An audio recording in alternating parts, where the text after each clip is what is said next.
Hello everyone. हामी चाहिँ डिभेन्चर्सको कुरा गर्दै थियौँ र डिभेन्चर्समा चाहिँ हामीले डिभेन्चर्सको मिनिङ के हो हैन, त्यसै गरी डिभेन्चर चाहिँ कसरी इस्यु गरिन्छ भन्ने कुराहरू चाहिँ योभन्दा अघिल्लो क्लासमा डिस्कस गरेका थियौँ। अब हामीले डिभेन्चर्सलाई चाहिँ इन्स्टलमेन्ट बेसिसमा चाहिँ कसरी इस्यु गर्न मिल्छ अथवा कसरी चाहिँ इस्यु गर्न सकिन्छ, यसलाई चाहिँ जर्नल इन्ट्रिजमा कसरी इन्ट्री गर्न सकिन्छ भन्ने कुराहरू डिस्कस गर्छौँ है। अब सेयरको क्लासहरू गर्दाखेरि सेयरको क्लासहरूमा चाहिँ हामीले के भनेका थियौँ त, सेयरलाई पनि हामीले इन्स्टलमेन्ट बेसिसमा चाहिँ इस्यु गर्छौँ भनेर भनेका थियौँ हैन। अब इन्स्टलमेन्ट भन्ने बित्तिकै यहाँ के कुरा आउँछ त, इन्स्टलमेन्ट है। इन्स्टलमेन्ट भनेको चाहिँ अब त्यसलाई पार्टमा छुट्याएर चाहिँ इस्यु गर्ने भनेर भनेको है।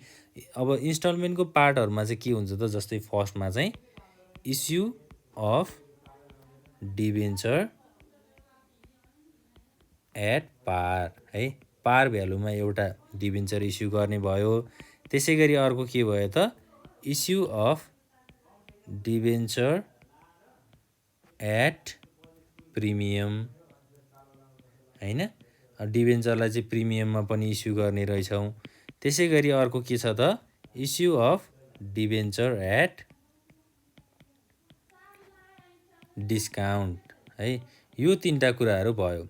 अब इन्स्टलमेन्टको कुराहरू गर्दाखेरि चाहिँ हाम्रो पार, प्रिमियम र डिस्काउन्ट त छँदै नै छ। र मेन कुरा चाहिँ इन्स्टलमेन्टमा के हुन्छ त, एउटा हुन्छ एप्लिकेसन हैन, अर्को हुन्छ के त एलोटमेन्ट, र फाइनल्ली के हुन्छ त फर्स्ट एन्ड फाइनल कल। अब सेयरमा पनि हामीले यही कुराहरू गरेको थियौँ हैन। जस्तै सेयरहरू चाहिँ हामीले जेनरल पब्लिकमा सेयरहरू इस्यु गर्नको लागि सबभन्दा पहिला चाहिँ एप्लिकेसन रिसिभ गर्थ्यौँ है। एप्लिकेसन रिसिभ गरिसकेपछि अब कति अमाउन्टमा सेयरहरू चाहिएको छ भन्ने कुराहरू थाहा हुन्थ्यो हैन। त्यो कुराहरू थाहा भइसकेपछि त्यसलाई एलोटमेन्ट गर्थ्यौँ, भनेको सेयरलाई चाहिँ बाँडफाँड गर्थ्यौँ। र त्यसै गरी लास्टमा चाहिँ के गर्थ्यौँ त, सेयर होल्डरहरूलाई चाहिँ फर्स्ट र फाइनल कल गर्थ्यौँ। अब डिभेन्चरको प्रोसेसहरूमा चाहिँ हाम्रो मेन इन्स्टलमेन्टको कुराहरू चाहिँ हाम्रो यहाँ आउँछ है। इन्स्टलमेन्टको कन्सेप्ट चाहिँ यही हो है, तीनटा एप्लिकेसन, अलटमेन्ट र फर्स्ट एन्ड फाइनल कल। अब हामीले एप्लिकेसन मनी रिसिभ गरेर सेयरलाई बाँडफाँड अथवा डिभेन्चरलाई चाहिँ बाँडफाँड गरेर फर्स्ट र फाइनल कल गर्छौँ भन्ने कुराहरू चाहिँ यहाँ दिएको छ। अब एउटा क्वेसन्सबाट पनि हामीले यसलाई चाहिँ सल्भ गर्न सक्छौँ अथवा एउटा न्युमेरिकलबाट पनि यसलाई हेर्न सक्छौँ है। अब हामीले पार भ्यालुको कन्सेप्टमा चाहिँ एउटा इक्जाम्पल लिउँ हैन। एप्लिकेसन मनी कति रिसिभ भयो हैन, डिभेन्चर कति रिसिभ भयो, त्यसै गरी अब डिभेन्चरमा कति एलोटमेन्ट गर्ने र फर्स्ट र फाइनल कल कति गर्ने भन्ने कुराहरू छ। सेयर र डिभेन्चरको चाहिँ लगभग हाम्रो फर्मेटहरू पनि एउटै हो र जर्नल इन्ट्रिज बनाउने प्रोसेसहरू पनि एउटै नै हो है त। ल अब यो एउटा क्वेसन चाहिँ के छ भन्दा, जस्तै हाम्रो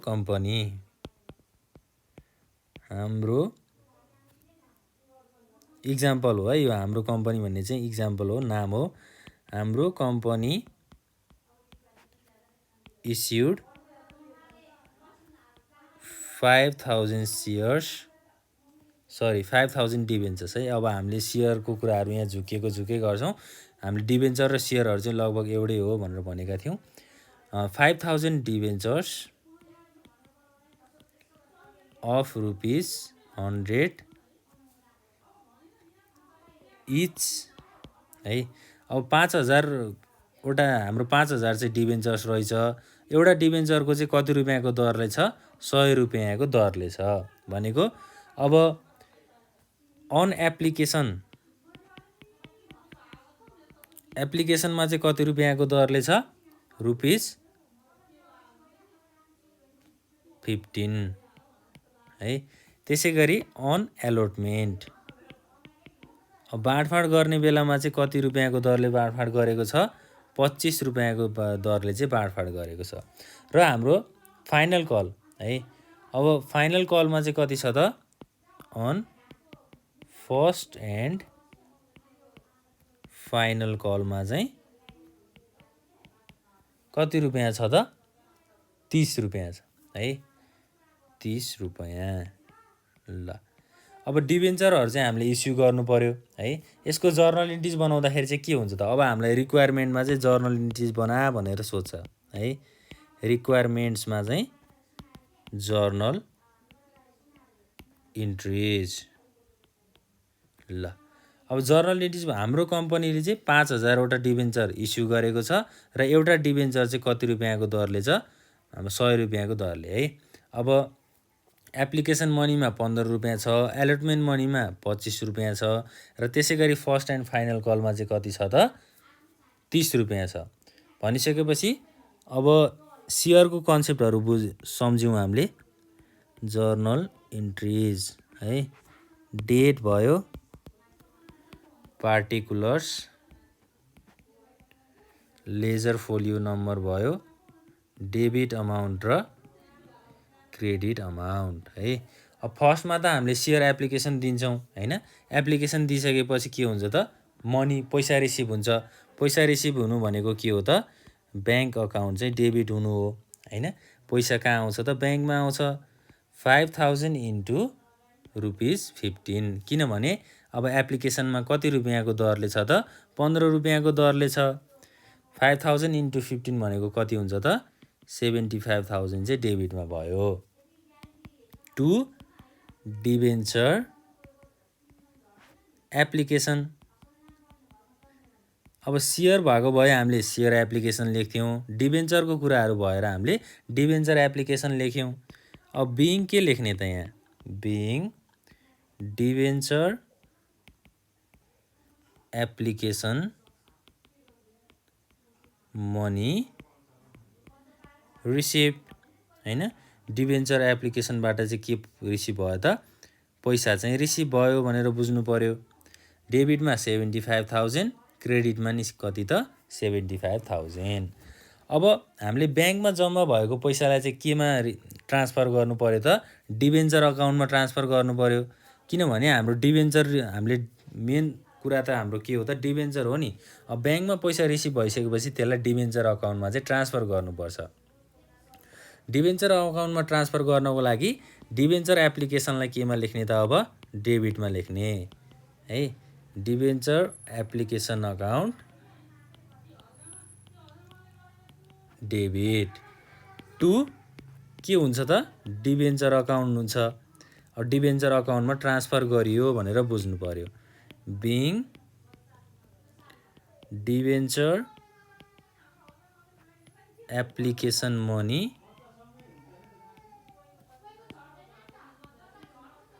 transfer to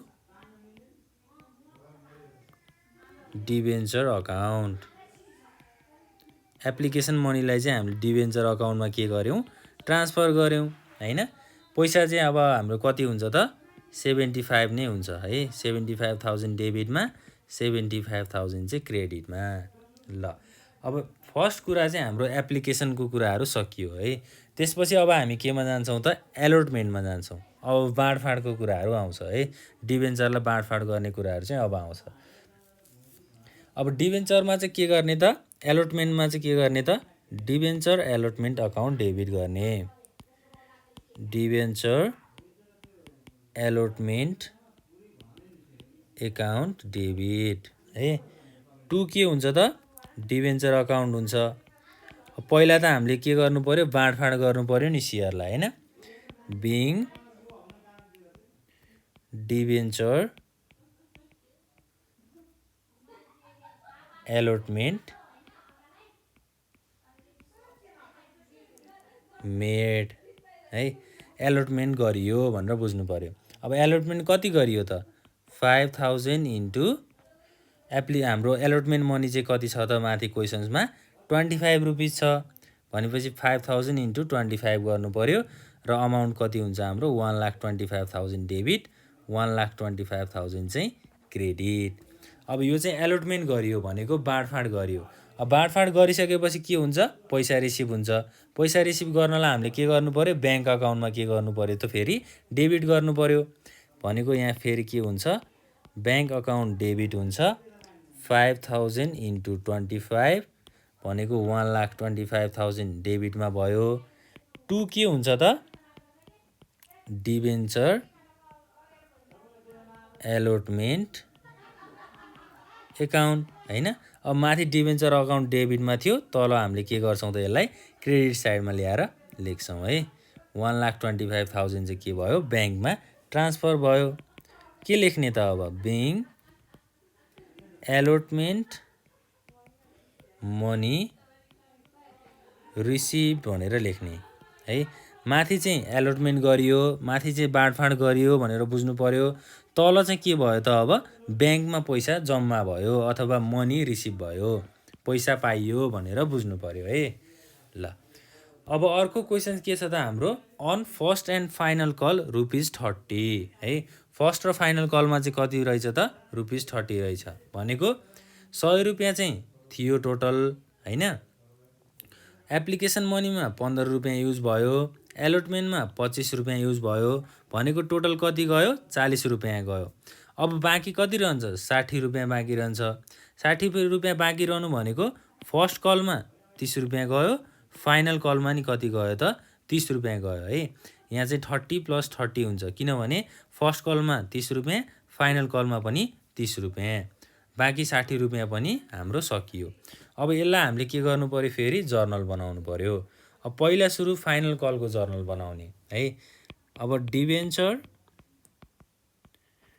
final call account debit है। फाइनल कल अकाउन्टलाई डेबिट गर्ने टु डिबेन्चर अकाउन्ट। अब बिङ फाइनल कल मेड हैन। हाम्रो फर्स्ट कल है, सरी पहिला चाहिँ फर्स्ट कल हुन्छ है। फर्स्ट कल गर्नु पर्यो, पहिला फर्स्ट कल गर्नु पर्यो, त्यसपछि चाहिँ हाम्रो के हुन्छ फाइनल कल हुन्छ फर्स्ट कल। अब लेख्नलाई त हामीले फाइनल कल लेख्दा पनि फरक त पर्दैन, तर हामीले बुझ्नुपर्ने कुरा भनेको त नर्मल्ली जेनरली बुझ्नुपर्ने भनेको के हो, पहिला चाहिँ फर्स्ट कल गरिन्छ, पछि चाहिँ के गरिन्छ फाइनल कल गरिन्छ भनेर बुझ्नु पर्यो। ल अब फर्स्ट कलमा चाहिँ कति गरिएको छ जस्तै 5,000 सेयर इन्टु ₹30 हैन। हाम्रो फर्स्ट कलमा कति रुपियाँ छ ₹30 को दरले छ भनेपछि इन्टु 30 गर्नु पर्यो। 5,000 इन्टु 30 भनेको कति हुन्छ त 1,50,000 हुन्छ है। त्यसै गरी क्रेडिट साइडमा पनि कति हुने भयो 1,50,000 हुने भयो। अब फर्स्ट कल गरिसकेपछि हैन, फर्स्ट कल हामीले दिइसकेपछि अब के गर्नु पर्यो ब्याङ्कमा पैसा रिसिभ हुनु पर्यो भनेपछि ब्याङ्क अकाउन्ट डेबिट गर्ने है।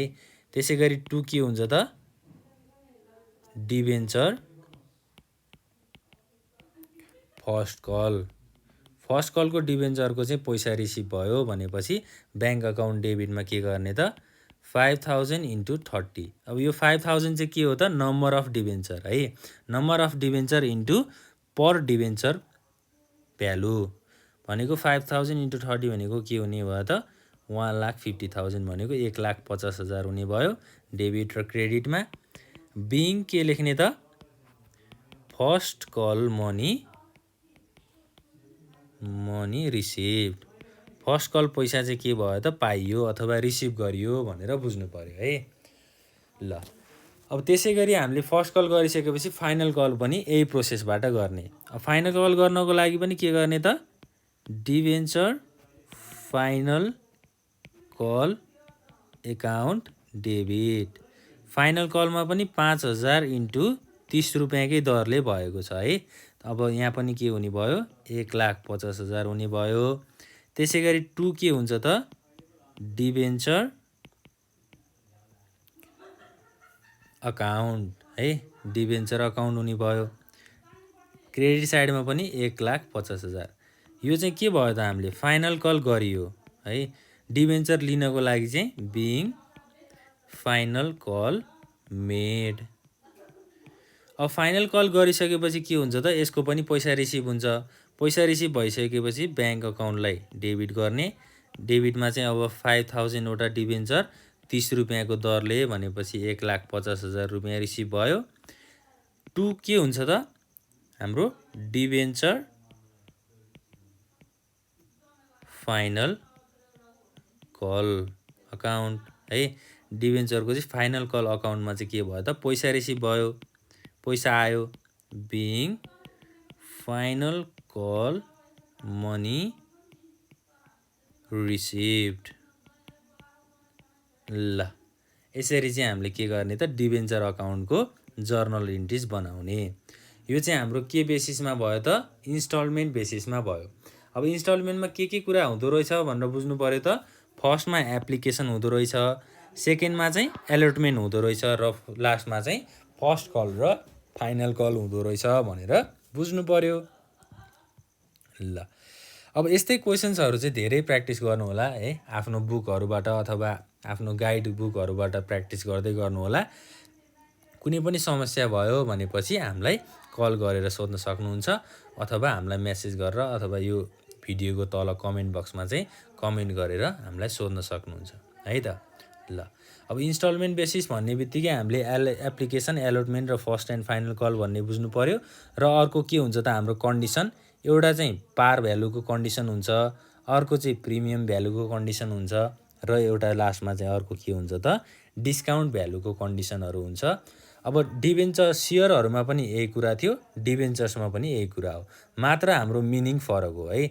डिबेन्चर भनेको चाहिँ लोन हो भनेर बुझ्नु पर्यो, सेयर भनेको चाहिँ के हो त पब्लिकहरूलाई अथवा कुनै मान्छे व्यक्तिहरूलाई चाहिँ हाम्रो बिजनेसमा लगानी गर भनेर भनेको हो भनेर बुझ्नु पर्यो है। डिबेन्चरलाई चाहिँ हामीले पछि के गर्नुपर्छ त रिटर्न गर्नुपर्छ अथवा तिर्नुपर्छ।